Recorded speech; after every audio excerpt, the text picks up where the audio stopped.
On the very first morning after our wedding, my husband slapped me across the face in front of his entire family, simply because I hadn't prepared a separate, fresh breakfast serving specifically for his sister.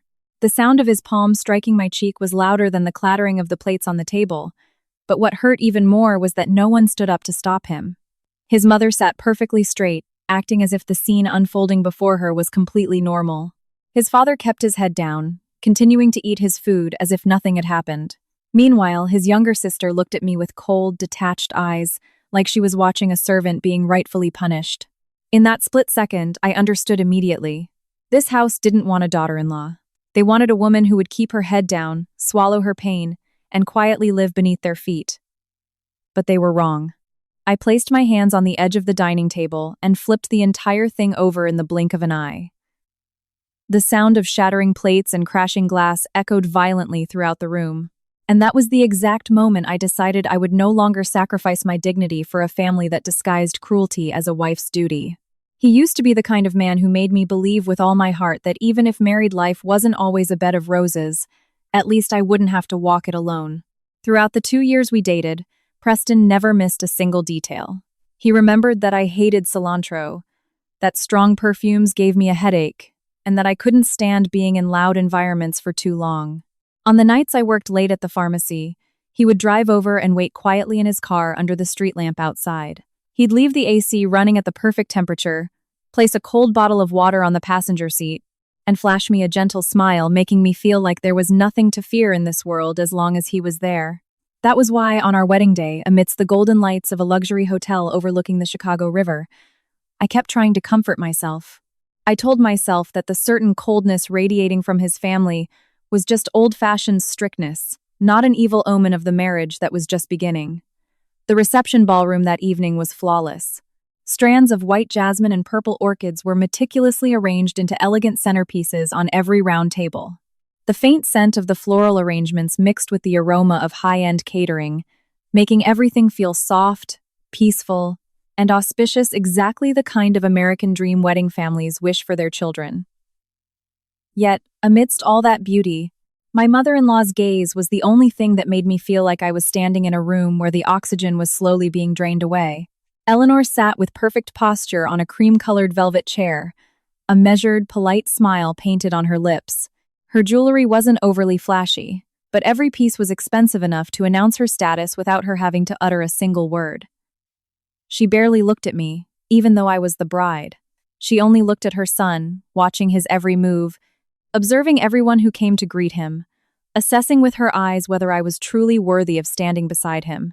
During a private family moment before the reception, when I presented her with a heartfelt gift and thanked her according to tradition, my hands were steady, my voice was polite, and my demeanor was flawless.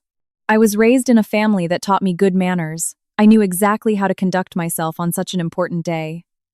But as I stood before her, handing her the gift with both hands, Eleanor took it with sheer indifference.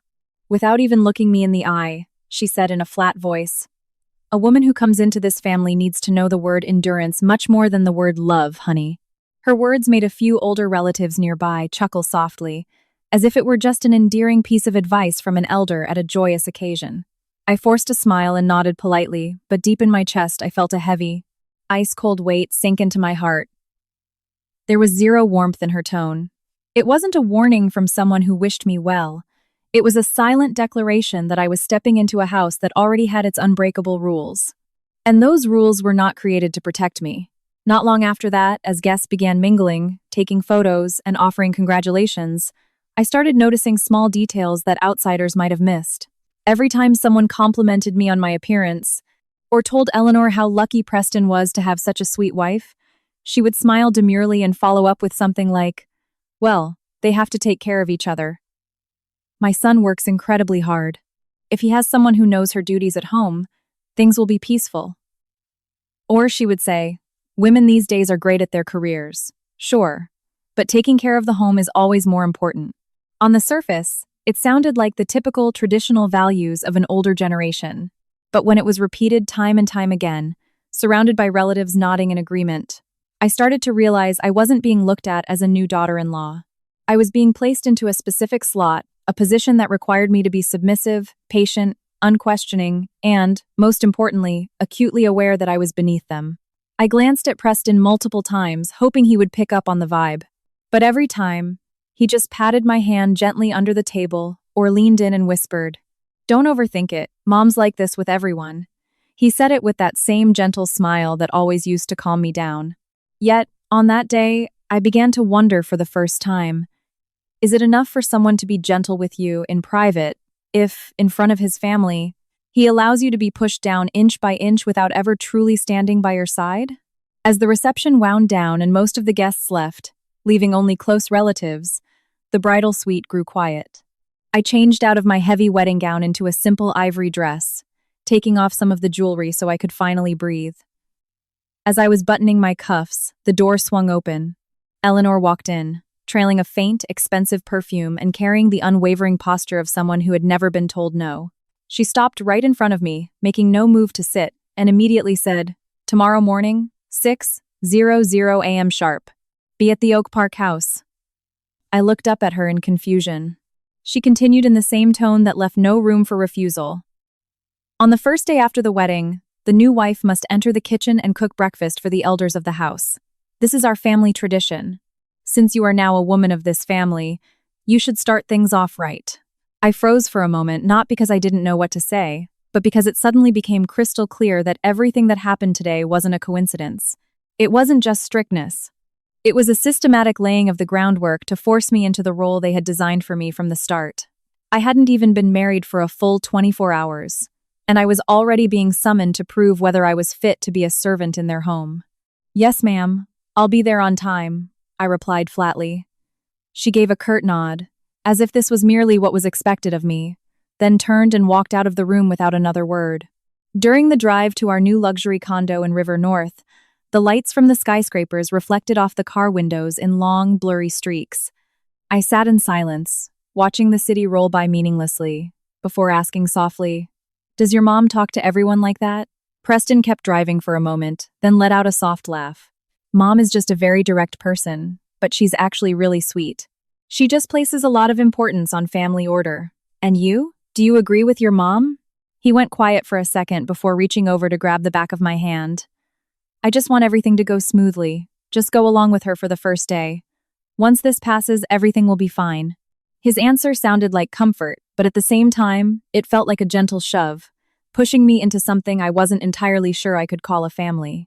I turned to look at the city lights again, letting the cool AC blow quietly against my face. A certain feeling began to curdle in my chest.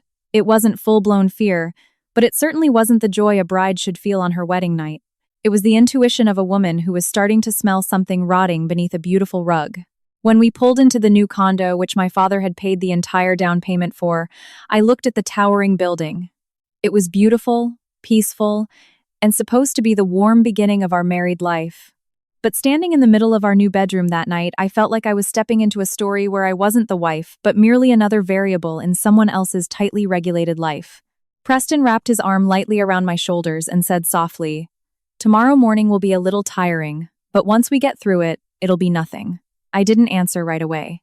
I just stared at the reflection of the two of us in the mirror at the foot of the bed. The man standing there looked exactly as gentle as he always had. But for some reason, in the dim light of our new bedroom, I started to see a gap between his image and reality. It was a tiny gap so small that if I had loved him any less, I might have seen it more clearly. But because I loved him, and because I trusted him, I chose to tell myself to stop overthinking.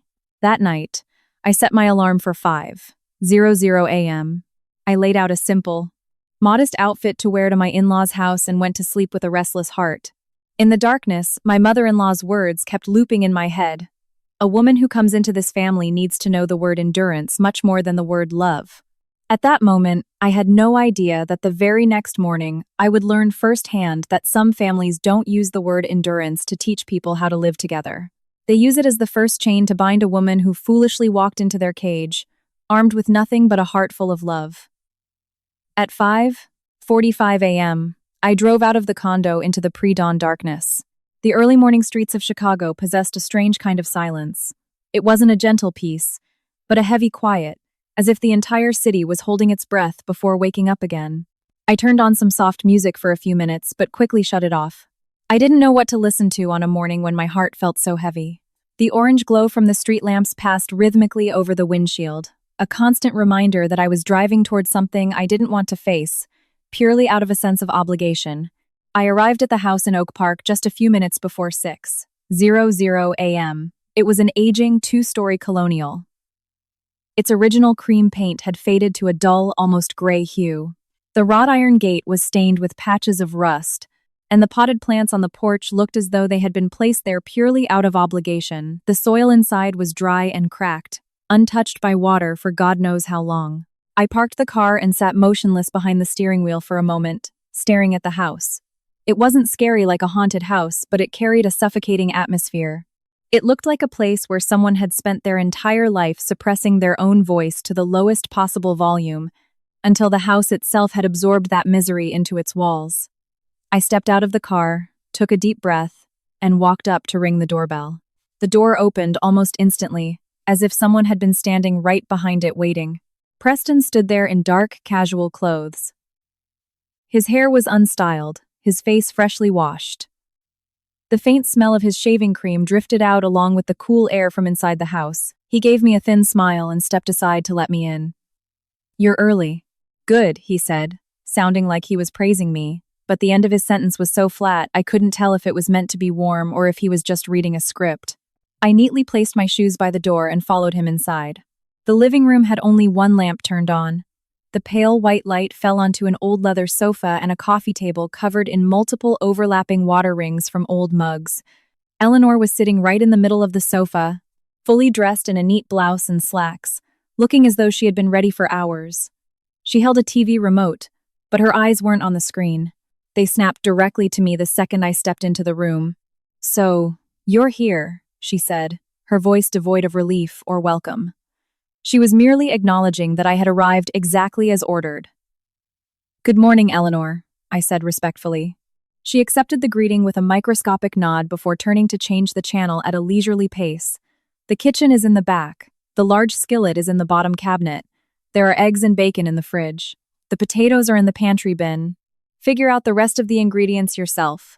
A woman who runs a house needs to know how to manage things, not wait around for someone to tell her every little detail." She said all this without looking at me again, as if the conversation was completely over. Just like that, I was formally demoted from the status of a bride the night before to a full-fledged kitchen laborer this morning. I walked to the back of the house and pushed open the kitchen door, pausing for a second. The first smell that hit me was old cooking grease mixed with cheap dish soap, layered over a lingering mustiness in the corners of the room. The stainless steel sink was stained with hard water buildup around the faucet. The wall next to the stove was coated in a thin, sticky layer of accumulated grease splatters. The large refrigerator was covered in magnets holding up flyers for a med spa, payday loan ads, and some sort of payment schedule that I couldn't identify. I looked up at the cabinets and saw a stack of floral ceramic plates, several of which had chipped edges. Looking at the scene in front of me, I couldn't help but think of the family traditions my mother-in-law had spoken of last night.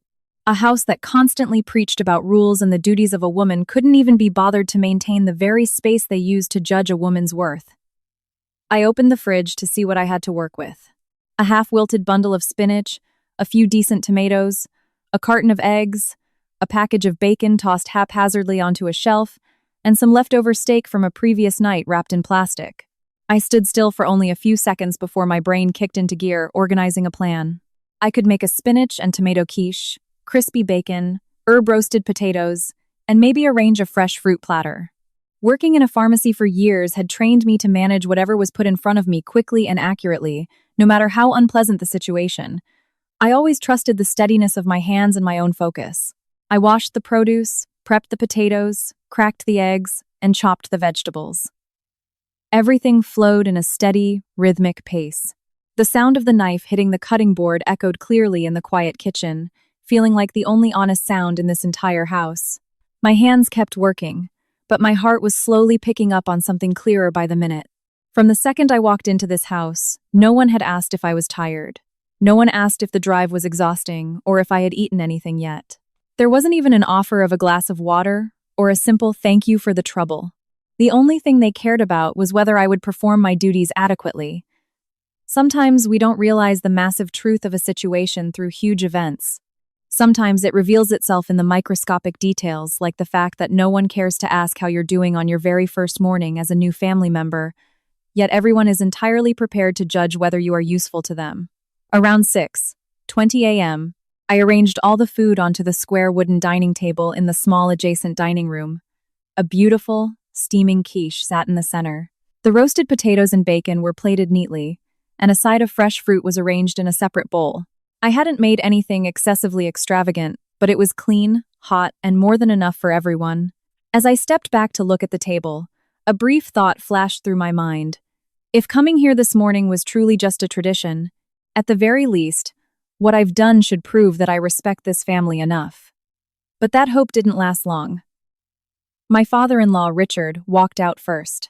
He was wearing an old t-shirt and cargo shorts, dragging his slippers across the living room floor to the dining table. He didn't even look at my face. He sat down at the head of the table, let out a soft sigh, and immediately picked up his fork, acting as if my presence there meant absolutely nothing beyond the fact that breakfast was waiting for him. "Good morning, Richard," I greeted him. He gave a quick, dismissive nod. Shortly after, Eleanor walked in and took her usual seat with practiced ease, as if every single thing in this house had a predetermined, unchangeable position. Preston followed right behind her and sat next to me. He acted as though absolutely nothing was weird about last night, as if there was no tension he needed to take responsibility for. He scooped some eggs onto his plate and muttered, "Looks good," but it was just a fleeting sentence, carrying no real weight, doing nothing to make me feel any better. I looked around the table and noticed there was still one empty chair. "Is Morgan not down yet?" I asked carefully, referring to his younger sister, whom I had barely spoken to the day before. Eleanor slowly stirred her coffee before answering. "Morgan isn't awake yet. She was up late last night. In that case, I set some portions aside for her. She can just heat it up when she wakes up," I said genuinely, thinking it was the easiest way to ensure everyone got a warm meal. The spoon in Eleanor's hand stopped dead. She looked up and locked eyes with me for the very first time that morning. Her gaze was so freezing that I felt the room temperature drop several degrees. This family doesn't eat reheated food. If a family member hasn't come down to eat yet, you prepare it fresh when they are ready. You don't just make a bulk batch and toss the leftovers aside, she said slowly, enunciating every word. A woman who is going to be a daughter-in-law in this house needs to learn to prioritize the family over her own convenience. I opened my mouth to explain that I didn't mean it that way at all, but Preston tapped my knee gently under the table. From the outside, it looked like a comforting touch, but in reality, it was a silent warning. "Do not argue." I froze. Right there, in that exact moment, my understanding deepened. This morning was never about breakfast. It was never about the taste of the food or the neatness of the table. What was being tested wasn't my culinary skill, but my level of submission. They wanted to see if I would accept the fact that my care was never enough, if it wasn't done exactly their way, and that my best intentions would instantly become a punishable offense if I didn't completely bow down to the rules of this house. I stood beside the dining table, watching the steam rise from the hot food and slowly vanish into the air, and I felt like I was standing in front of the very first lesson of my married life. A lesson far more brutal than I had ever imagined. That lesson was, sometimes, a woman isn't invited in to be loved. She is summoned in to prove just how low she can be pushed down, while still smiling and calling it her duty. I remained standing by the table while my mother-in-law's words hung in the air like invisible, icy needles, slowly piercing into me one by one. They didn't draw blood immediately, but they bruised the flesh underneath in ways no one else could see. Preston kept eating his food quietly, acting as though the scene unfolding was just a normal family chat, rather than the verbal execution of a woman on her first day of marriage. Richard kept his head down, sipping his coffee, his eyes locked onto his own plate, as if he desperately wanted no part in any of this. The entire house was so quiet that the clinking of silverware sounded unnaturally loud, and it was within that silence that I realized, sometimes, you don't need a raised voice or profanity to break someone. When everyone unanimously acts like you have no right to feel hurt, that alone is enough to destroy you. I took a slow breath, trying my best to keep my voice as soft as possible. I didn't mean to just toss leftovers aside. I just thought that since Morgan is waking up later, warming up a fresh plate would be more convenient, and it would prevent wasting good food. Eleanor looked up again. This time, the faint smile at the corner of her mouth didn't make her look kind in the slightest. Instead, she looked like someone who had just caught her opponent daring to strike back. Wasting food is a term you use for things that have value. She set her spoon down softly, but the sound rang oddly loud in my ears. If a person in this house hasn't eaten it yet, how can you call it leftovers? Or do you think you can just cook one single meal, and whoever eats, eats, and whoever doesn't, it's their own problem? I pressed my lips together tightly. A certain emotion was rising in my throat, but I tried to maintain my composure. I don't think that at all. But your actions say otherwise, she snapped back instantly. A woman who truly cares thinks ahead for everyone in the house, not just cooking until she's done and then leaving whoever missed out to reheat the scraps themselves. With that final sentence, I heard it with absolute clarity. She wasn't talking about the food. She was talking about me. She wasn't judging my kitchen management. She was judging whether I had the qualifications to exist in this house. And the verdict had been tilted against me before I even picked up a knife to chop a vegetable. Just then, the sound of a bedroom door opening echoed faintly from upstairs, followed by the shuffling of slippers on the floor. Morgan, Preston's younger sister, walked out with messy hair. Wearing a faded, oversized t-shirt, her face carrying the grumpy expression of someone who just woke up. She paused slightly when she saw everyone at the table, her eyes darting to me quickly before locking onto the spread of food. "Oh, where's mine?" she asked immediately, without so much as a good morning or an acknowledgement of me as her new sister-in-law. Her tone wasn't genuine confusion. It was the tone of someone eagerly looking for an opening to pick a fight. I turned to her. "I can plate some for you. Or, if you want something freshly made, I can cook another batch." "Another batch?" Morgan let out a short, humorless laugh. "So you're saying everything on this table is just stuff you made for everybody else? And I'm supposed to be the one who gets the afterthought second batch?" Before I could reply, Eleanor let out a long, rhythmic sigh, exactly like someone whose worst expectations had just been validated. "See? I told you. A woman running a house needs to think more comprehensively than this." The phrase, "woman running a house," dropped into the room like an anvil. I knew it wasn't a normal term in this context. It wasn't a compliment about my homemaking skills. It was a calculated reduction of my status. From a wife, from a new family member, I was being downgraded to a servant whose sole duty was to please everyone without question. Morgan walked over and sat in the empty chair. She picked up a piece of bacon with her fork, inspecting it like a health inspector, before pouting her lips. "Is this the bacon from yesterday's fridge? You're feeding me overnight meat?" I looked at her squarely for the first time that morning. I tried to tell myself that maybe she was just cranky from waking up, but her face was full of pure satisfaction at being able to poke at me in front of the whole family. She wasn't a thoughtless kid speaking out of turn. She was a willing participant in the game. I just prepared what was available so it wouldn't go to waste. And I just made the quiche and potatoes from scratch. "This isn't a soup kitchen," Morgan cut me off, leaning back in her chair, telling whoever comes late to just heat something up that's just disrespectful. That sentence sounded like it had been rehearsed by the exact same scriptwriter, only the voice was different. I looked at Morgan, then at my mother-in-law, and instinctively turned to Preston. I was hoping for one single thing, that he would at least see that this was going way beyond an argument about breakfast. But instead, he picked up his glass of water, took a sip, glanced at me for a fraction of a second, and then looked away exactly like a man who knows he should say something but actively chooses cowardice. His silence in that moment hurt worse than the insults from the two women combined. If his mother and sister viewed me as an outsider, I could eventually process and accept that. But the man who promised to take care of me for the rest of my life? If, at the very moment I was being degraded right in front of him, he chose silence just to maintain his own comfort. I could no longer be sure if the gentleness he showed me for 2 years was genuine love, or if it was just the convenient mask of a man who had never been forced to choose between the woman he married and the toxic family that raised him. Eleanor took a slow bite of her food before speaking up again. "Honestly, this kind of thing shouldn't have to be taught. If a woman comes in as a daughter-in-law and actually has the heart to take care of the family, she'll just instinctively know how to handle things." I stood frozen in place. The heat radiating from the hot food was suffocating, matching the boiling heat inside my chest. "I tried my absolute best to take care of everyone," I said. "Your best isn't enough," she fired back instantly. Some women are fantastic at working outside the house, but the second they come home, they have no idea how to take care of other people's feelings. It's useless. I heard it loud and clear. That wasn't just a sarcastic remark about breakfast. She was actively degrading my entire identity and the life I had built for myself.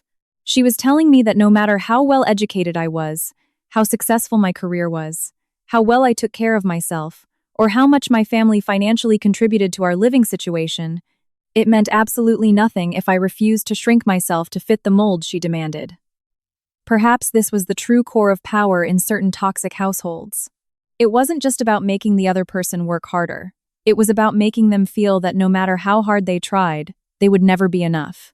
It was designed to keep you endlessly chasing an approval that would never come, forcing you to unknowingly submit to their rules forever. I glanced at Richard again, hoping for some sort of reaction from the patriarch of the house. But he simply pulled a napkin from the dispenser, dabbed his mouth, and muttered into the void, without looking at me. When it comes to household matters, women just need to be more detail-oriented. That's all.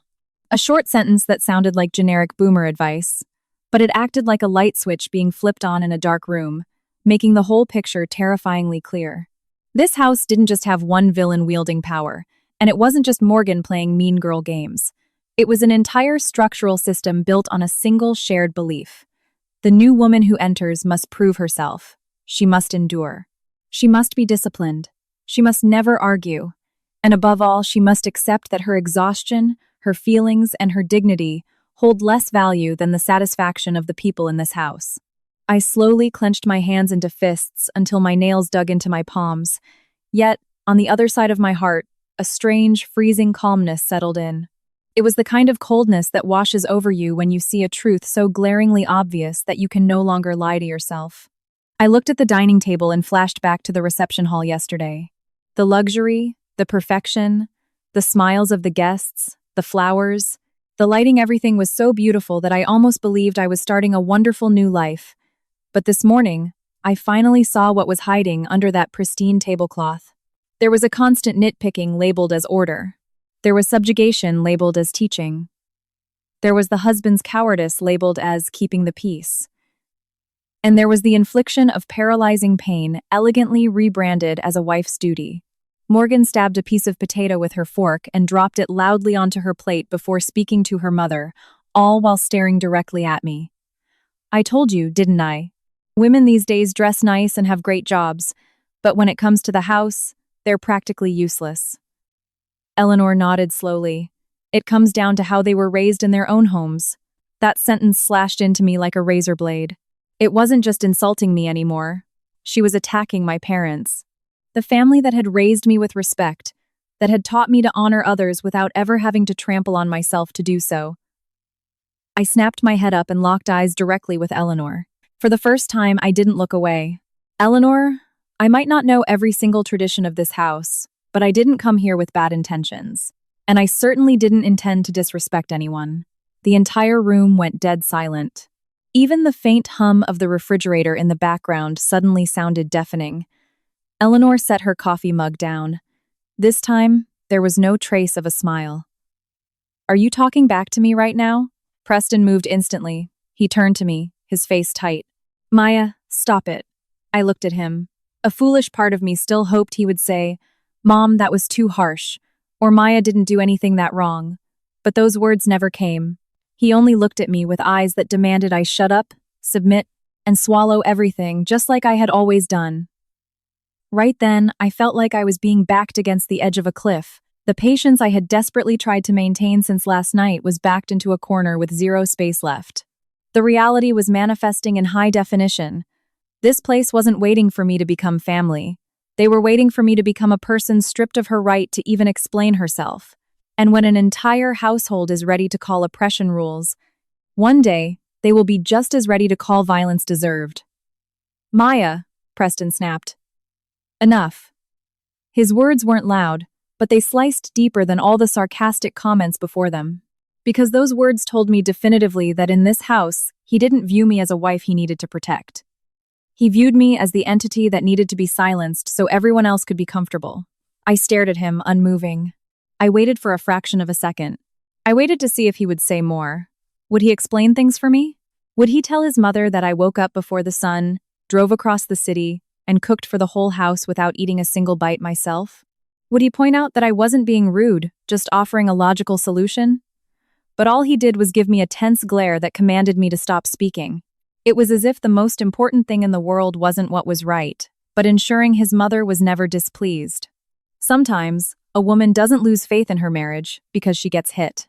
Sometimes, she loses faith the exact second she realizes that the man who held her hand and led her down the aisle will drop her hand instantly the moment he has to choose between justice and his own convenience.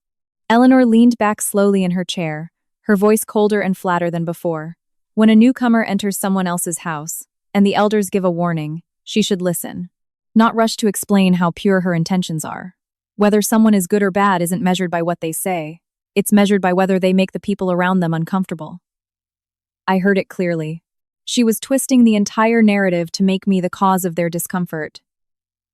Since the moment I stepped foot inside, I hadn't done a single thing except follow her orders to the letter. I didn't argue. I didn't complain. I didn't show an ounce of displeasure. Yet here I was, being painted as the villain, simply because I dared to clarify that I didn't intend to hurt anyone. Morgan sat with her legs crossed, looking me up and down like someone watching a reality TV show that was getting really good. I guess Maya just isn't used to this. Living in a luxury condo her whole life, asking her to actually take care of other people is probably too much for her brain to handle. She let out a dry laugh and turned to her mother. Some women are only good for looking pretty, but when it comes to real life, it's a different story. I knew instantly that she wasn't just throwing out a random insult. It was a targeted strike. It wasn't just attacking me as a new wife, it was degrading the entire life I had built. My career, my capabilities, my home, and everything that allowed me to stand firmly on my own 2 feet. Richard took another sip of his coffee before muttering exhaustedly, acting like a neutral party who didn't want to get involved. It's a minor issue. If you know the elders don't like it, just remember it for next time. That's all. On the surface, it sounded like a mediating comment meant to end the fight, but the truth was entirely different. It was a soft, diplomatic confirmation that the person who needed to adjust was me. The person who needed to remember her place and fix her behavior was me. As for the people sitting in a circle judging me, none of them needed to reflect on a single thing. I started to see the machinery clearly. This house didn't just have one bad actor. It operated as an ecosystem. Eleanor was the enforcer of the law, Morgan was the instigator, Richard provided the passive legitimacy, and Preston. Preston was the one who knew exactly what was happening but chose to let it happen, because as long as he wasn't the one getting hurt, he could always brush it off as a minor issue. Eleanor picked up her fork again and pushed a piece of egg around her plate. I'll be blunt. This house doesn't need a woman with fancy degrees or a flashy career. We need a woman who knows how to lower her head and take care of the family without needing to be walked through every step. If you're already failing at something this simple on your very first morning, what can we ever trust you with in the future? The phrase "trust you with" almost made me burst out laughing, even though my chest was tight with pain. Because the darkest, most ironic joke of all was that this family never genuinely entrusted me with anything. They only made demands and set expectations, without ever offering an ounce of respect or sincerity in return. I looked at Preston again. This time, I wasn't hoping for a savior. I just wanted to see once and for all exactly how long this man would sit and watch me be degraded in front of his face. He remained exactly as he was, except this time his brow was slightly furrowed, as if he was getting annoyed that the situation was dragging on. He wasn't annoyed because I was being attacked. He was annoyed because I hadn't surrendered to the venom yet to make the scene end. Suddenly, Morgan reached over and pulled the plate of eggs toward herself, making an exaggerated face of disgust. It's all cold now. Like I said, if you don't plate things separately from the start, it just feels like eating scraps. The word scraps was dropped intentionally. I knew perfectly well she wasn't just talking about the food. She was talking about me, the new woman in the house who had no standing, no value, and could be made to feel like an unwanted leftover at any given moment. If you want something hot, Morgan, I can make it for you right now, I said, even though deep down I already knew that no matter what I said, it would only be used as fuel for the fire. Morgan's head snapped up. Why should I have to ask you for it? If you actually cared, you would have thought of it in the first place. She spun toward her brother. Preston, are you sure you picked the right person? That sentence plunged the room into a brief, suffocating silence. I saw a flicker in Eleanor's eyes, not of shock, but of sheer satisfaction that her daughter had said exactly what she herself wanted to say out loud. Richard remained motionless, like a scientist observing an experiment whose outcome he already knew. Preston let out a long, heavy sigh for the first time, and turned to me, looking like a man who had completely lost his patience.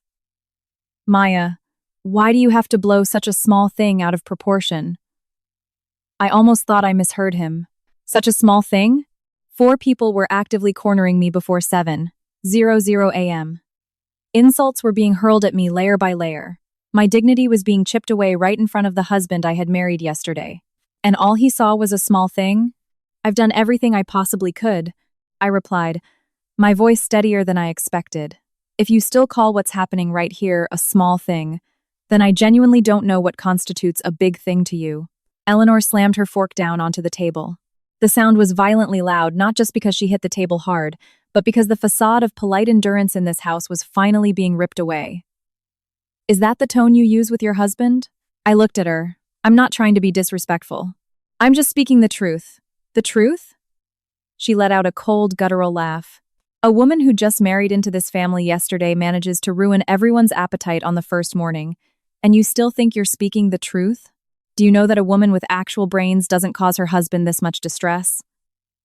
I heard it, and I understood instantly that this was the core of what they demanded. Not breakfast, not tradition. It was an indoctrination. They were teaching me that if I spoke up to defend myself, I was hurting my husband.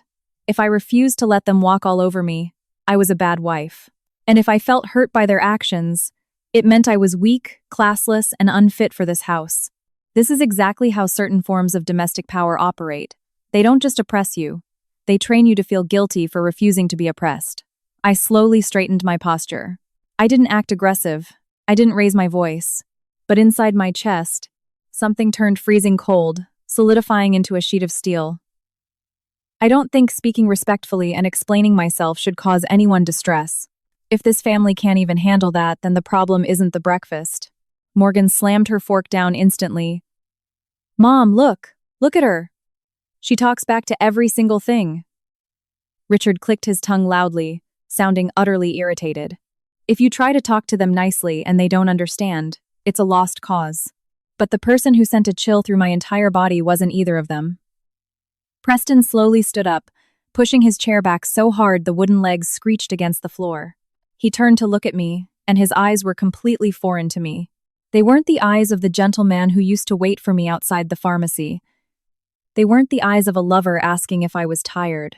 They were the eyes of a man who felt he was being challenged in front of his mother and his family. And in a society like this, some men are far more terrified of losing face than they are of hurting the woman they married. I saw his jaw clench. I saw his breathing grow heavy. I saw one of his hands open, then curl into a tight fist. As Eleanor fell silent, as Morgan went quiet, and even as Richard stopped moving, everyone seemed to be waiting for the exact same thing. In that split second, I understood with absolute clarity that this little dining table wasn't a place to eat. It was a courtroom where this family had collectively decided to sentence me to my proper place. And if I didn't drop to my knees and accept the role, they were fully prepared to use more extreme measures to force me down. Before I could even step back, Preston's hand shot out faster than my brain could register. A heavy, open palm cracked against my left cheek with full force. The sharp, explosive sound echoed through the entire room. It sounded like something snapping in half in a single second. It wasn't just the sound of skin hitting skin. It was the sound of trust shattering, the sound of a dream breaking, the sound of a woman realizing her marriage was completely over before it had even begun. The sheer force of the slap whipped my head to the side. My body stumbled backward, slamming into the edge of the kitchen counter. A blinding pain shot from my cheekbone up to my temple and radiated down my jaw. A faint, high-pitched ringing filled my ears, as if the whole world had shrunk down to that single sound inside my head. Yet, despite all that, I didn't shed a single tear, nor did I even raise my hand to defend myself in the immediate aftermath. You can't even handle a simple task, and now you have the nerve to talk back to my family? Preston roared. His voice was heavier and more vicious than anything I had heard in the 2 years I knew him. Don't think just because you married into this family you can do whatever the hell you want. His words were clearer than the sting of his palm. Because they told me point blank that what he just did wasn't a sudden lapse in judgment. He didn't just lose control out of anger. He was actively punishing me. He was displaying his authority in front of his mother, his sister, and his father, announcing to the room exactly who held the power. I slowly turned my head back to look at him. My left cheek was burning, radiating heat as if someone was pressing a branding iron against my skin. The flesh felt so tight I could practically feel it swelling by the second. But the physical pain on my face was nothing compared to the absolute freezing horror in my heart when I realized that no one in the room was shocked. Eleanor sat perfectly still in her seat. Her expression barely changed. There was no gasp, no remorse.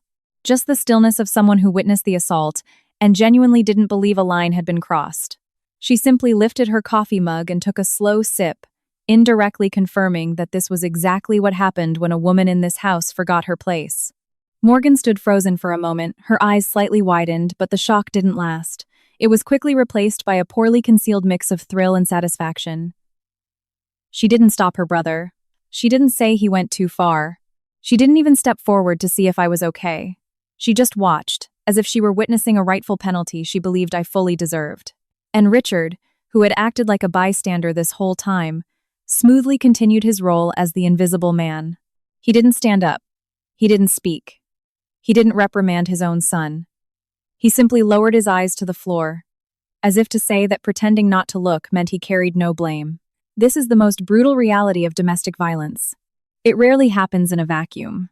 It thrives because one person acts, another enables, another instigates, and the rest choose to look away until it becomes normalized.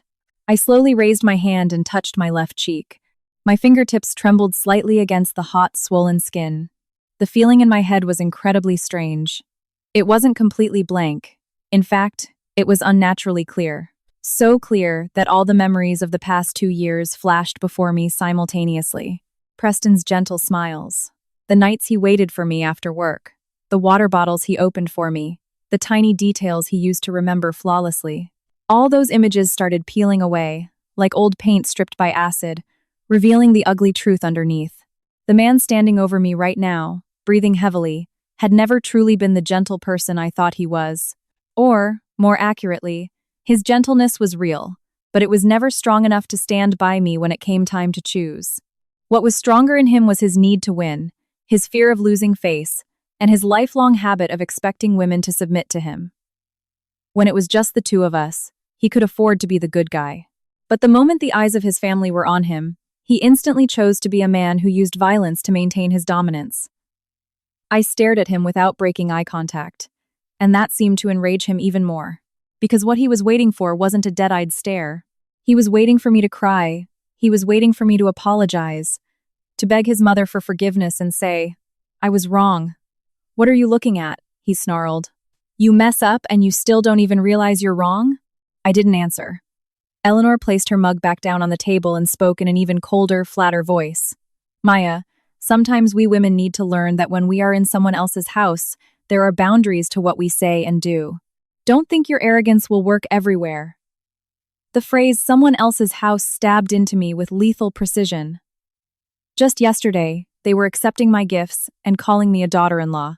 Today, the moment I refused to bow to them, they were fully prepared to remind me that I was an outsider. That's how this specific breed of abuser operates.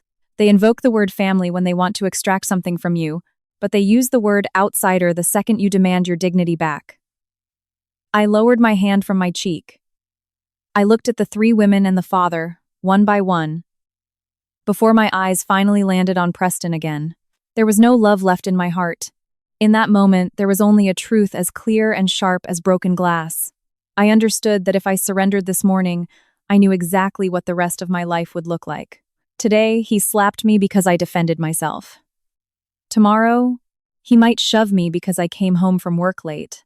The next day, he might grab my arm because I said something his mother didn't like.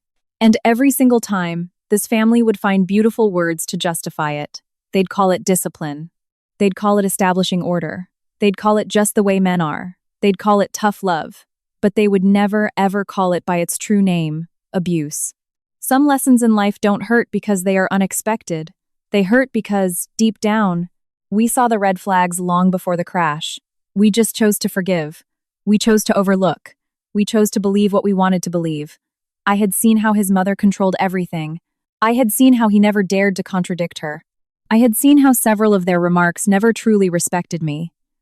But I kept telling myself that after the wedding, things would magically get better.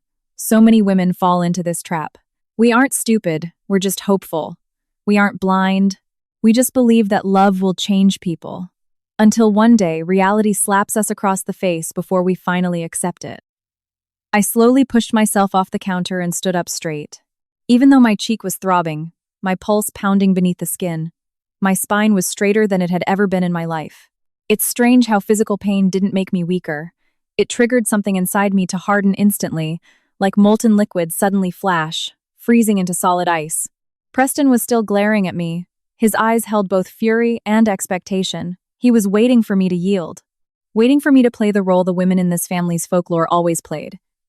To go quiet, lower my head, apologize, and start sweeping up the pieces of my own humiliation without causing anyone further inconvenience.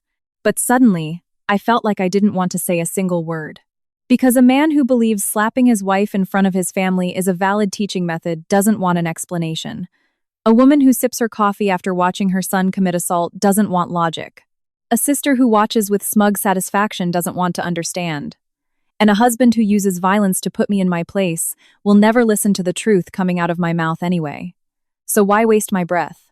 I looked down at the dining table in the center of the room.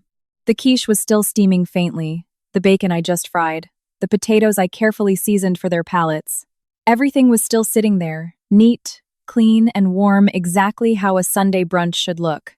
But it was being used as an execution block for my dignity. And that was the moment something inside me snapped. I didn't need to prove anything to these people anymore. I didn't need to show them how well I could cook. I didn't need to prove how polite I was. I didn't need their approval to validate whether I was fit to be anyone's wife. And most importantly, I absolutely refused to stay in a place where people used cruelty to force me to call them family. I took a slow step away from where I stood. I walked right past Preston without even glancing at him. I could feel every eye in the room tracking my movements, but none of those stares made me hesitate for a fraction of a second. I stopped at the edge of the dining table. I lowered my gaze, staring quietly at the plates, the bowls, the glasses, and the serving platters. Eleanor's voice barked from behind me. "What are you doing?" I didn't answer, because in the exact moment a person's heart breaks completely, their retaliation doesn't start with words. It starts with a silent, irreversible decision that enough is enough. I placed both of my hands firmly under the edge of the dining table. The solid wood felt cold beneath my palms, but inside I was burning like a silent fire. It wasn't the out-of-control fire of blind rage. It was the hyper-focused fire of someone who saw reality so clearly there was no room left for self-deception. Just minutes ago, this was a brunch table. It held the food I prepared with the dedication of someone still trying to respect this house. But now, it wasn't a dining table. It was the judge's bench where 4 people had unanimously decided to crush my dignity inch by inch and call it tradition. Call it manners. Call it a wife's duty. If they chose to use this table as the symbol of their power, then I would start dismantling that power right here. "Maya," Preston snapped again, his tone shifting from angry to wary. "Don't do something stupid." I didn't look at him. My left cheek throbbed with every heartbeat. But that pain was the perfect reminder that if I stayed silent today, one day this family would consume my entire life until there was nothing left but the hollow shell of a woman who smiled and submitted. I shoved the table upward with every ounce of strength I had. The wooden legs screeched violently against the floorboards before the entire table flipped over with explosive force. Plates, bowls, glasses, and serving dishes launched into the air, seemingly suspended for a fraction of a second before crashing to the ground simultaneously. The sound of shattering ceramics and exploding glass blasted through the room. The quiche smashed into the floor, splattering across the rug and the chair legs. The crispy bacon I had just fried scattered across the hardwood like worthless trash. Hot coffee poured across the grout lines, creating a mess that could never be undone. No one spoke for 2 full seconds. Those were probably the first 2 seconds since I stepped into this house that no one could control me. Eleanor was the first to react. She shot up from her chair, the mug in her hand shaking so badly that water sloshed onto her wrist. "What the hell is wrong with you?" Morgan's jaw dropped. her eyes wide. All her previous smugness completely evaporated. Richard shoved his chair backward to escape the shards of glass near his feet, his face going pale like a man realizing the situation was no longer following the script. And Preston. He stood completely frozen, rooted to the spot, staring at the wreckage in absolute disbelief. It was as if he had never, in his wildest dreams, imagined that the woman he thought he could slap into submission would dare to physically obliterate the scene right in front of his eyes. I stood amidst the broken glass and spilled food, not taking a single step back. The hem of my dress was stained with coffee. My lips were trembling slightly from the adrenaline of my own breathing, but my eyes were so calm, it surprised even me. I looked at their faces, one by one, like someone waking up from a long nightmare. And because I was finally awake, I was no longer afraid. The only thing broken here isn't the breakfast, I said slowly, enunciating every syllable. My voice was lower and steadier than it had ever been. It's your delusion that I would stand here and let you trample on me and stay silent. Eleanor took one step toward me, but stopped as her shoe nudged a shard of a ceramic plate. Have you lost your damn mind? I looked her dead in the eye. No. Today is the most sane I have ever been in my life. That answer was like a slap to her face without me ever having to raise a hand. Preston stepped toward me, his face morphing from shock back to pure, unadulterated rage. Maya, do you have any idea what you're doing right now? I let out a soft, dry laugh from the back of my throat, my first laugh of the morning. It wasn't the sound of someone having fun. It was the sound of someone who finally saw the absolute absurdity of their entire charade. I do. I'm putting an end to this psychotic bullshit. You're the one ruining everything, Morgan shrieked. I turned to her. No. The people ruining everything are the ones who think they have the right to abuse someone and expect them to never fight back. Morgan's face drained of color. She was used to mocking people. She was used to picking fights, backed by the safety net of her brother and mother. But she was absolutely not used to someone staring her down without an ounce of fear. Eleanor pointed a trembling finger right at my face. Get out of my house. Now. I stared at her finger, then slowly delivered the sentence that brought the entire room to a dead halt. Your house? No one moved, so I kept going, enunciating every word, pulling the curtain back on the reality they had all actively chosen to ignore. The luxury condo in River North that Preston and I are living in? The down payment, the security deposit, all the upfront costs, my parents paid for every single cent of it. The lease is solely in my name. If we're throwing around the phrase, someone else's house, the person who needs to be the most careful with those words is probably not me. Preston's face morphed instantly. He blinked rapidly, completely caught off guard. Why the hell would you bring that up? Why wouldn't I? I turned my gaze to him. When you slapped me in front of your entire family, you felt perfectly entitled to do it. So why shouldn't I be entitled to speak the truth? Richard, who had stayed silent for so long, finally spoke up, his voice hardening. Financial assets are a separate issue. Don't drag that into a family dispute. I whipped my head toward him. No. It is the exact same issue. I spoke loud and clear. Because the only reason you people felt comfortable degrading me was because you thought I had no way out.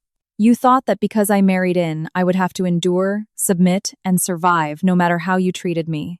But you all forgot one crucial detail. I didn't come into this life empty-handed. And more importantly, I never sold my dignity to anyone. Eleanor pressed her lips into a tight line. It was obvious she was trying to formulate a comeback, but her voice lost its unshakable confidence. Don't think a little bit of money gives you the right to walk all over your elders. I'm not using my money to walk over anyone, I replied instantly. But I absolutely refuse to let anyone use the title of elder to walk all over me. Those words landed in the room with such finality that even Preston was struck silent.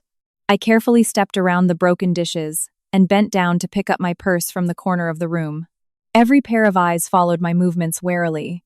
They didn't know what I was going to do next, and that uncertainty was the exact thing that gave me the upper hand for the very first time. I looked at Preston one last time that morning. He still looked like the same man in the same t-shirt, but to me, there was absolutely nothing left connecting him to the man I once loved.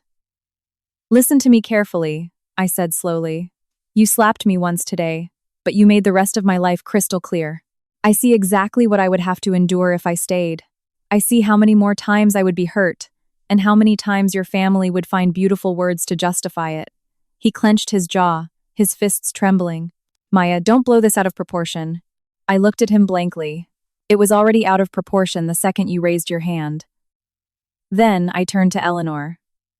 And as for you, don't worry. I won't be the daughter-in-law making this house uncomfortable ever again.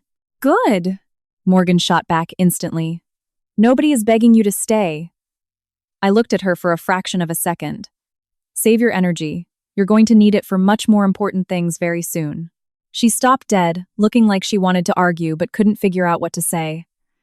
I walked toward the front door without rushing, but every step was incredibly firm.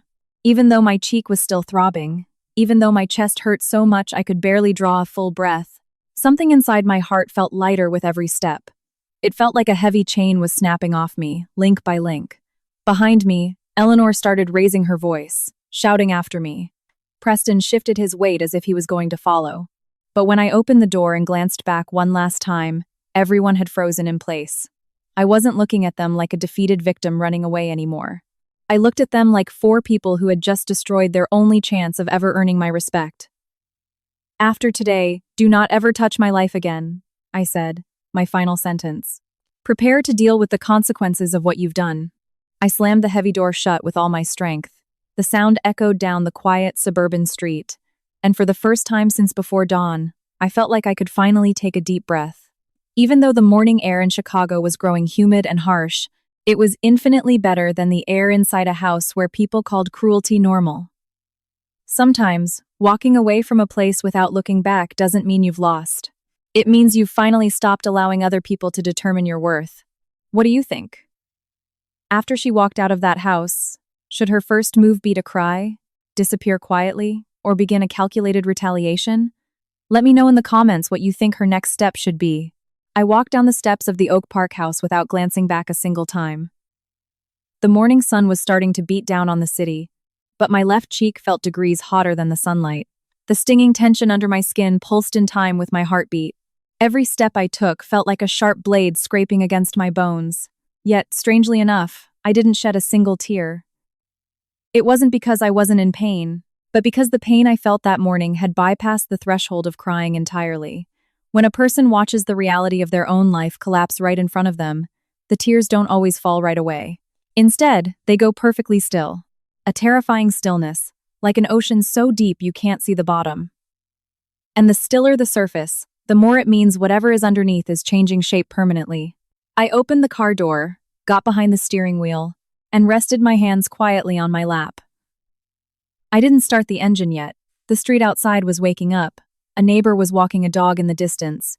A delivery truck rattled past. The sound of a garage door opening echoed nearby. It felt like a totally normal morning for the rest of the world. I was the only one whose life had just been snapped in half. I looked up at my reflection in the rearview mirror. The red mark on my left cheek was becoming more prominent by the minute. The skin over my cheekbone was noticeably swollen, even in the dim light of the car interior. It made my face look alien to me, not because the bruise ruined my appearance, but because it was a brand signifying that I no longer lived in the world I thought I did. Last night, I was a bride. This morning, I was a woman whose husband struck her in front of his family. And what was even more horrifying was that everyone in that house believed he was well within his rights to do it. I closed my eyes, leaned my head back against the headrest, and took one massive, deep breath. The faint, expensive perfume I had sprayed on myself last night still lingered on my collar. It brought back flashes of the wedding, the smiles, the venue lights, the clinking glasses, the guests wishing us a smooth and warm married life. All of it now felt so impossibly distant, like it belonged to someone else's life entirely.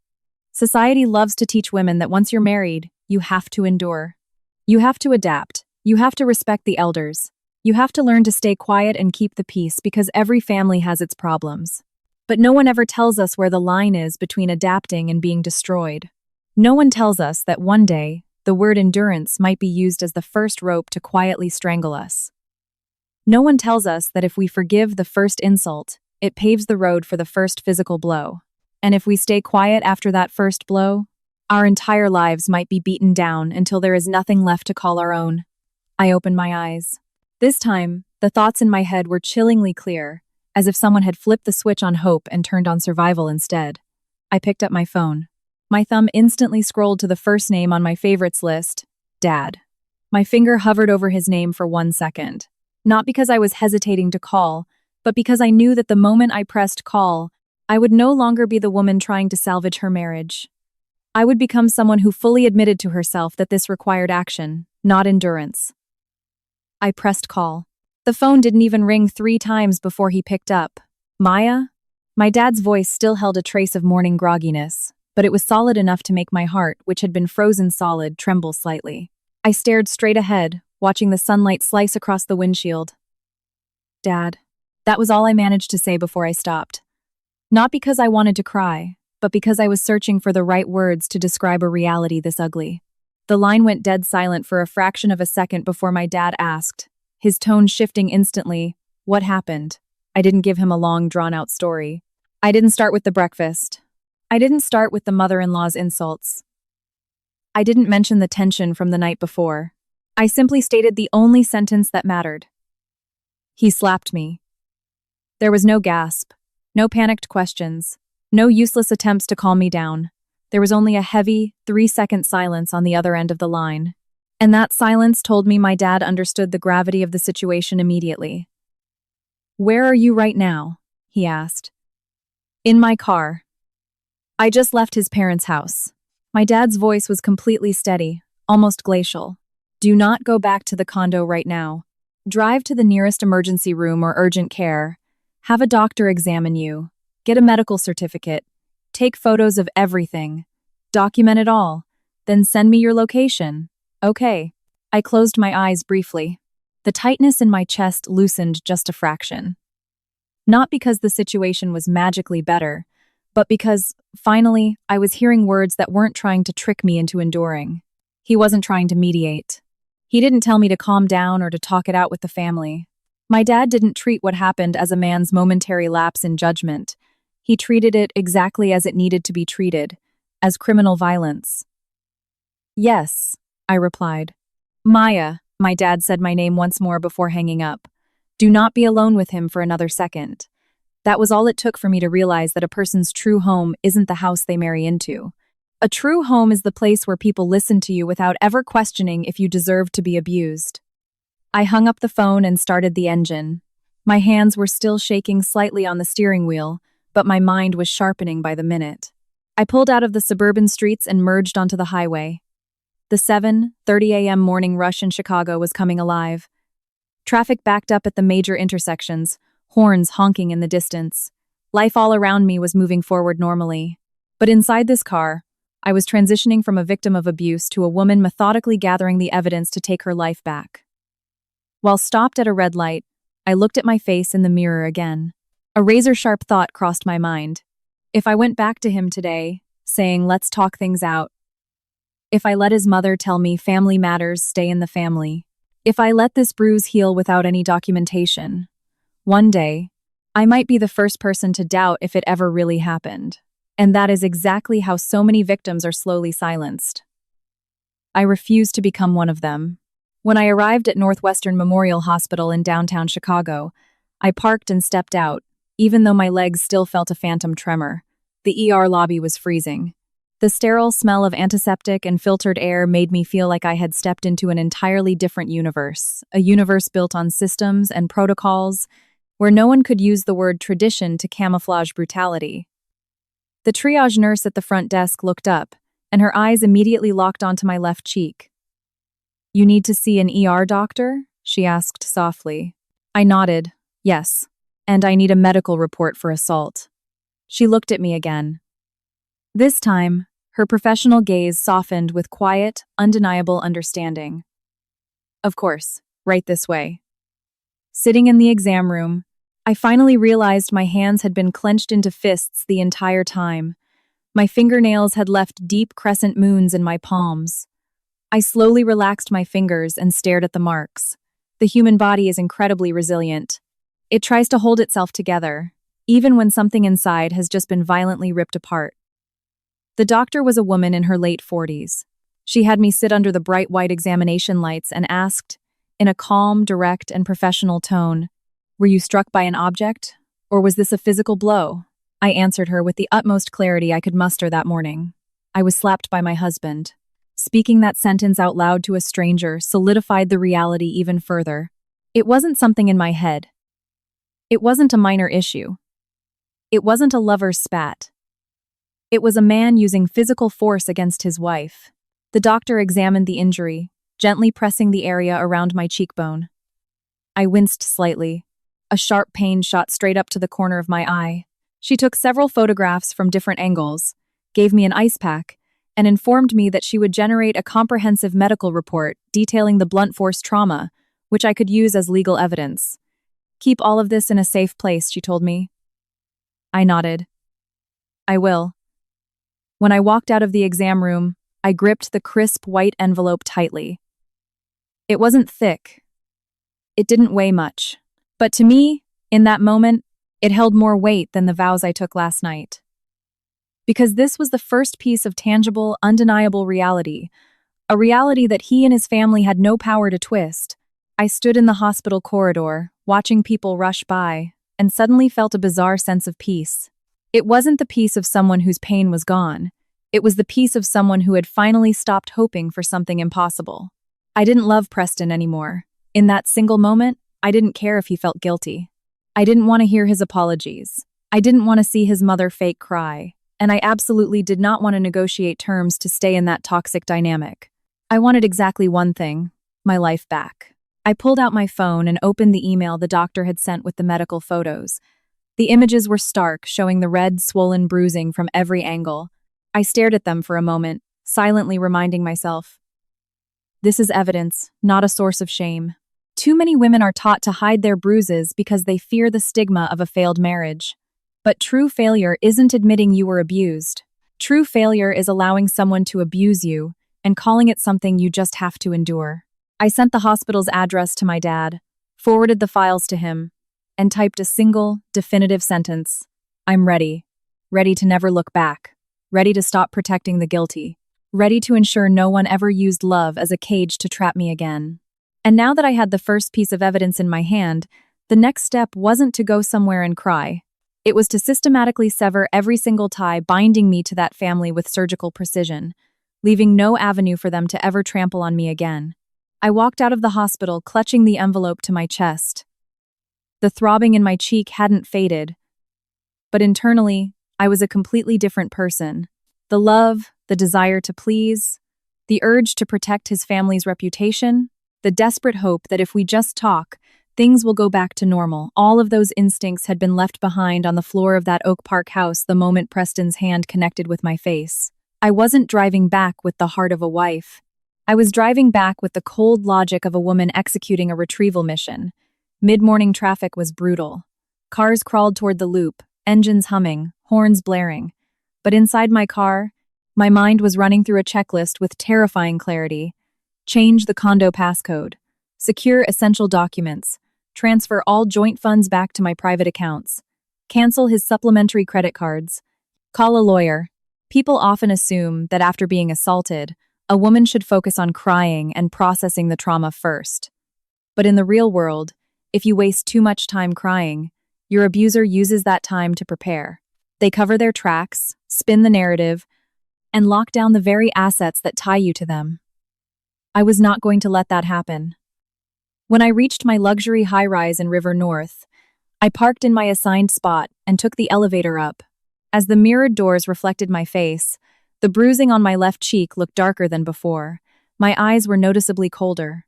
Looking at my reflection, I knew that the woman in the glass would never allow herself to be subjected to anyone's hand ever again. The front door to the condo still opened with the original passcode. Preston's birthday. When we first moved in, he suggested we use his birthday because it was easy to remember and made it feel like our home. Just a day ago, I had smiled at that little detail. Today, my fingers punched those numbers with absolute indifference. As soon as the door clicked open, I felt like I was stepping onto a battlefield to reclaim everything that defined us. The apartment looked exactly the same. Preston's leather loafers were kicked off near the entryway. The 2 water glasses from last night sat on the kitchen island. The throw pillows on the sofa were still indented from where we had sat looking through wedding photos. Everything looked so painfully normal, completely ignorant to the fact that something had violently died this morning. I closed the door, locked the deadbolt, and walked straight to the digital keypad panel on the wall. My hands were perfectly steady as I accessed the admin settings. I deleted his birthday code. I wiped the backup codes he had made. I entered a new master code, my father's birthday. A short beep confirmed the change. I stood there listening to that beep, feeling as if I had just dropped a massive steel door between my life and that man. Sometimes, protecting yourself starts with the smallest action. It isn't always a grand speech. Sometimes, it's just systematically locking the people who hurt you out of your sanctuary, one door at a time. Next, I walked over to the small desk in our bedroom. I opened the drawers and pulled out my USB drives, my digital security keys, the lease agreement, and all our financial documents, stacking them neatly on the desk. The truth that I had always known, but never used as a weapon, was now becoming the pillar I stood on. The lease to this apartment was strictly in my name. The massive security deposit and upfront rent had been paid from my parents' account. The primary credit cards used for our household expenses were under my name. Preston merely held supplementary cards tied to my credit line. Even our joint future fund savings account, the money we planned to use for a house or kids, was funded almost entirely by my paycheck. While we were dating, I never threw this in his face. When you love someone, you don't keep score. But certain types of people interpret your generosity as a right. They view your silence as weakness. They believe that because you support them, they can stand on your shoulders and then kick you down. I opened my laptop, plugged in my bank authentication key, and logged into our joint financial portals. The funds in the savings account were still untouched. Staring at that number, I remembered the countless nights I worked late, skipping little luxuries, quietly routing my annual bonuses and savings into this account. But this morning taught me that if I left that money where it was, it would simply become a financial cushion for the man who just hit me. I clicked on the transfer menu. I typed in the routing number for an entirely separate private account in my name. I selected the maximum available balance, verified the details, and hit confirm. The screen buffered for a second before displaying, "Transaction successful." I didn't feel a rush of vengeance. I felt a profound sense of justice. Taking back your own resources isn't revenge. It's cutting off the oxygen supply to the person who abused you. I pulled the authenticator from my laptop, picked up my cell phone, and called the customer service line for my credit card company. My voice was calm, clear, and so decisive that the representative didn't need to ask me to repeat myself. I need to temporarily freeze all primary cards on this account and permanently revoke all authorized user cards immediately. The representative went through the security protocols. I answered every verification question flawlessly before she confirmed. All supplementary cards have been deactivated, effective immediately. I hung up. I stared at my phone screen, and a very distinct image popped into my head. Preston, standing at a cash register, pulling out his card to pay for something, only to see the machine flash declined. I knew him well enough to picture his exact facial expression. I knew he would be furious. I knew he would feel utterly humiliated, and for the first time, I had zero desire to protect his ego. A man whose primary concern is saving face, so much so that he strikes his wife in front of an audience, deserves to learn a very hard lesson about humiliation. But my financial assets were only the beginning. The real storm was just starting. I opened my contacts and scrolled to Audrey. She was an older sorority sister from college who had gone on to become a highly recommended family law attorney. We didn't talk every day, but she was the exact type of person you called when you needed ruthless efficiency, not empty sympathy. She picked up on the second ring. Maya? Calling during the honeymoon phase? What's going on? I didn't beat around the bush. I need a lawyer for assault and divorce. The line went dead quiet for a microsecond before her voice dropped into a lethal, professional register. Who did it? The husband? Yes. I said the word faster and clearer than before. Every time I spoke the truth out loud, it lost a little more of its power to terrify me and transformed into a tool I could use to destroy the situation. Do you have evidence? She asked. I have the ER medical report, photographs of the bruising, and I left his parents' house immediately. Excellent. Do not meet him alone. If he shows up at your door, do not open it. Digitize all those documents and send them to my secure portal by the end of the day. She paused, then added, Maya, listen to me. Do not cave when he starts calling and begging. A man who feels comfortable hitting you on day one didn't just lose control. He's testing the waters to see what he can get away with next time. I closed my eyes. Her words were sharp, but 100% accurate. I won't cave, I replied.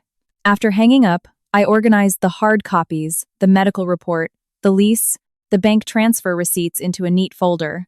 Before I knew it, I was doing the exact same thing I did when organizing prescriptions at the pharmacy, sorting by category, cross-checking data, preventing errors, and prepping everything for a smooth handoff. It was ironic that the skills I used to heal people were now the very skills saving me from my own marriage. Right then, my phone buzzed. Preston's name flashed on the screen. I stared at it. I didn't answer. The call dropped, then immediately rang again. And again. I hit decline on the third attempt, went into my settings, and blocked his number entirely. The silence that followed made the apartment feel impossibly still, save for the faint hum of the HVAC unit. I knew this was just the calm before the storm. In a few hours, he was going to realize the cards were dead. He was going to see the bank accounts drained. He was going to find out his code to the condo didn't work. And that meant he and his family were about to realize that the woman they thought would cry and crawl back for forgiveness was methodically dismantling their access to her life, piece by piece. I walked over to the floor-to-ceiling windows and looked out over the Chicago skyline, the late morning sun catching on the glass of 100 skyscrapers.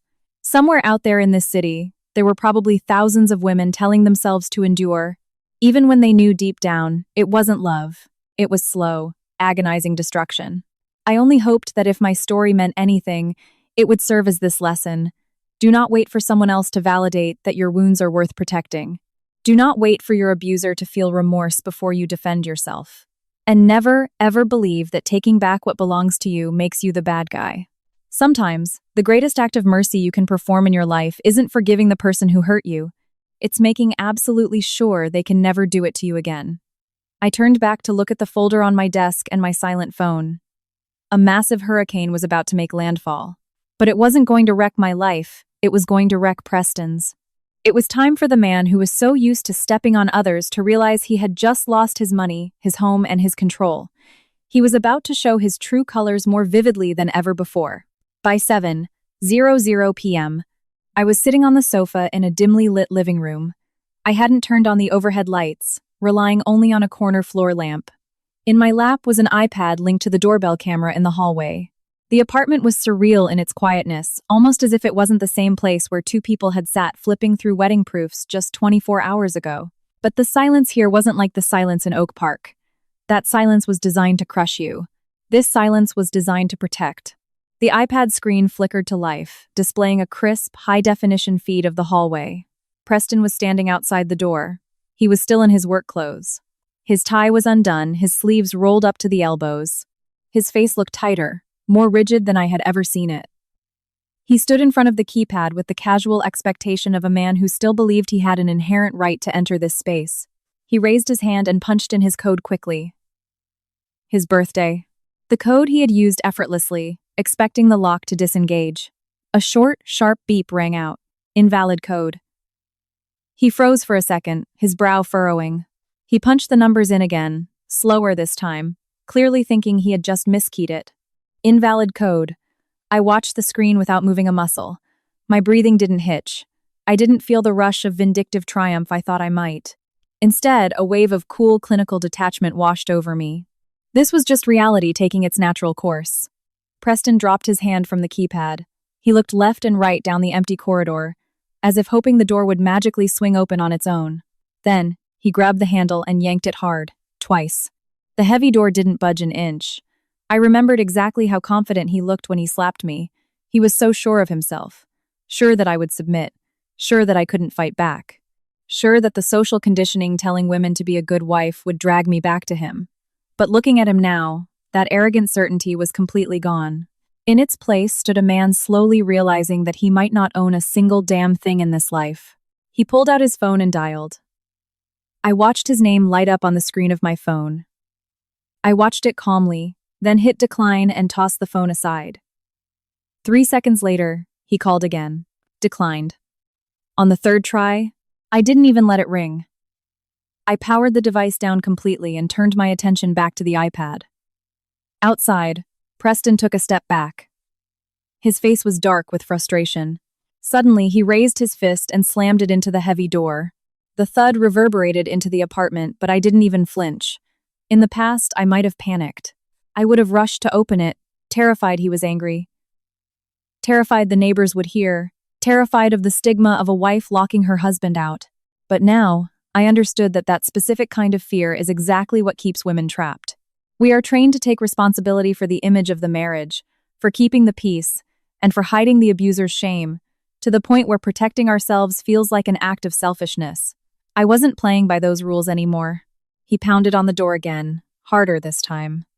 On the silent video feed, I could see his mouth moving rapidly. I didn't need audio to know he was yelling my name, demanding to know what the hell I was doing, desperately trying to yank the control back into his hands, but it was too late. My backup phone vibrated on the coffee table. It was a text from Audrey.